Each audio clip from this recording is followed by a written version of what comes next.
Porque, por exemplo, qualquer criança que vai ser adotada, ela já sente dentro do útero que ela é rejeitada, que a mãe ou o pai não quis. Já tem um trauma de rejeição aí, ponto. E aí precisa ver as peculiaridades e particularidades que isso foi absorvido.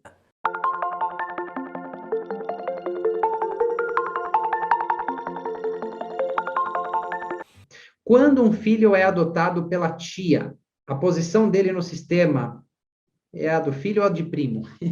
Eu acho que o campo transgeracional, o campo das constelações familiares, eles são muito ricos e agregadores. O problema é quando, e tem muitas regras, sabe? O problema é quando eu passo a ver a vida inteira somente a partir daquelas regras e aquelas regras se tornaram as regras da vida, as regras gerais da vida, ok? E o bem da verdade é que toda regra tenha uma exceção.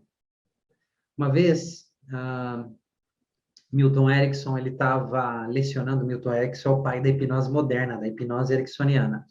Então, Milton Erickson estava com seus alunos e uma pergunta fizeram para ele: qual o protocolo, o que a gente tem que fazer quando uma pessoa está depressiva? E Erickson não era de dar respostas diretas, era de fazer as pessoas refletirem.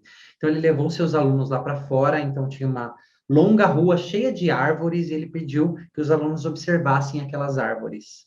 E eles passaram ali cerca de 2 horas observando e comentando, até que um disse: nossa, olha, todas elas estão para cá, e somente aquela está organizada para cá.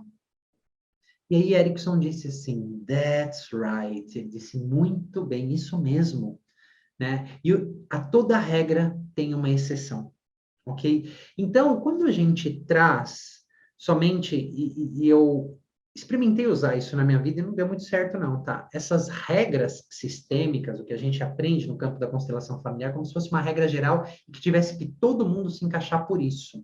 Toda regra tem uma exceção, nós somos seres complexos. Eu, por exemplo, aprendi em constelação, nesse campo, que filhos não podem pedir, pais não podem pedir desculpas para os filhos, não podem pedir perdão. Sabe, às vezes, tudo que a alma precisa é um pedido de desculpa. E olha só que interessante, quando eu só considero, por exemplo, essas leis sistêmicas e as leis kármicas, né, que também fazem parte de nós. Então, eu prefiro, né, ao invés de cima para baixo da regra e tentar enfiar isso goela abaixo do ser, você tem que ser agora, é o número 1, é o filho, não sei o quê, da tia, o primo. Quantos trabalhos não são organizados e a gente se coloca no nosso lugar certo, não só no sistema, mas na vida, quando esses trabalhos são organizados de dentro para fora, ok? O essencial é visto, é feito através de mim, daqui, e não daqui, através de uma imposição, sabe? Então, as coisas começam a fluir mais. Eu me lembro de uma questão de prosperidade que, baseado nas regras sistêmicas, eu estava tudo errado, cara. E eu tentei forçar, não é por aqui, porque as leis dizem isso, ó. Eu me fui muitas vezes, e eu sofri muitas vezes porque eu estava querendo impor. E quando eu falei, quer saber, vá a merda isso. O que aqui de dentro quer dizer? Onde isso quer me levar? E tinham tantas experiências, e tinha um caminho, e tinham coisas tão profundas envolvidas no que estava acontecendo ali, como acordos espirituais, coisas além do que essas regrinhas do sistema dizem. Eu não estou dizendo que elas estão erradas, mas eu estou dizendo que tem muita exceção, tá?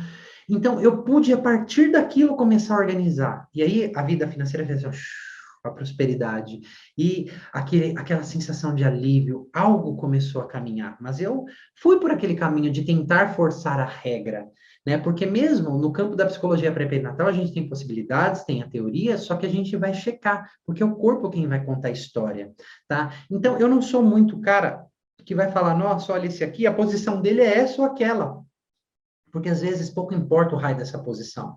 O que importa lá no fundo é o que está acontecendo profundamente, que está machucando aquela pessoa, que está desorganizando ela. E quando a gente começa a organizar isso, né, as coisas tendem a fluir naturalmente.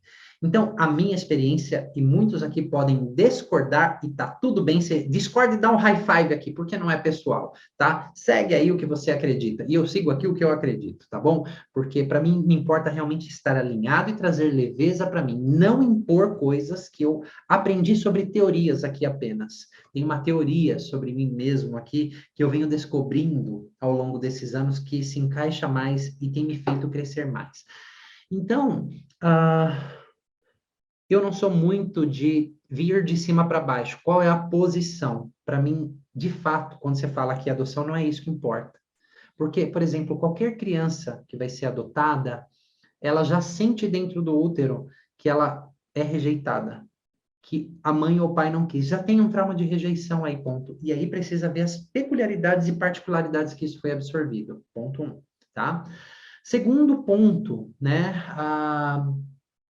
Essa pessoa que adotou, se é do mesmo sistema, quantas vezes eu já não fiz isso e tinham acordos espirituais envolvidos?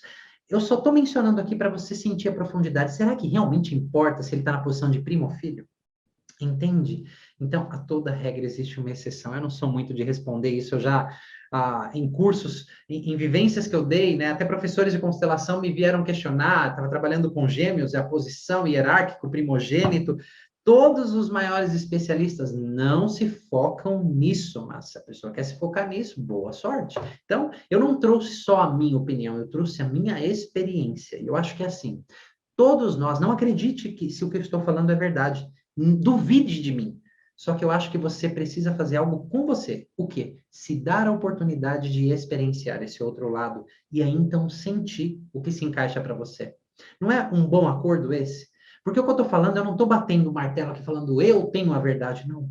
Eu estou falando assim, não acredite no que eu estou dizendo, mas se dê um presente e a oportunidade do benefício da dúvida. O que é isso? Experienciar por si mesmo se isso é verdade ou não. Quantas vezes você tenta empurrar a goela abaixo o que se ensinou e quantas vezes algo que vem de dentro para fora realmente organiza algo aí, né? A toda regra existe uma exceção. Resposta longa, espero ter ajudado, Carla.